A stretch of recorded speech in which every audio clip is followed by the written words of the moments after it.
মুন্সিগঞ্জের সিরাজদিখানে জমিজমা সংক্রান্ত বিরোধের জেরে প্রতিপক্ষের লোকজনের উপর হামলা হয়েছে। বাড়িঘর ভাঙচুর ও লুটপাটের ঘটনা ঘটেছে। গতকাল রবিবার সন্ধ্যা 6:30টার দিকে উপজেলার রসুনে ইউনিয়নের পূর্ব রসুনিয়া গ্রামে এ ঘটনা ঘটে।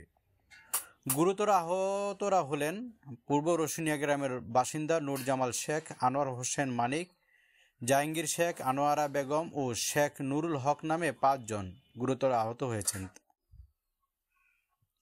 আহতদের প্রথমে আরাফাত জেনারেল হাসপাতালে নেওয়া হলে তাদের অবস্থা গুরুতর হয় উন্নত চিকিৎসার জন্য তাদেরকে ঢাকা রেফার করা হয়।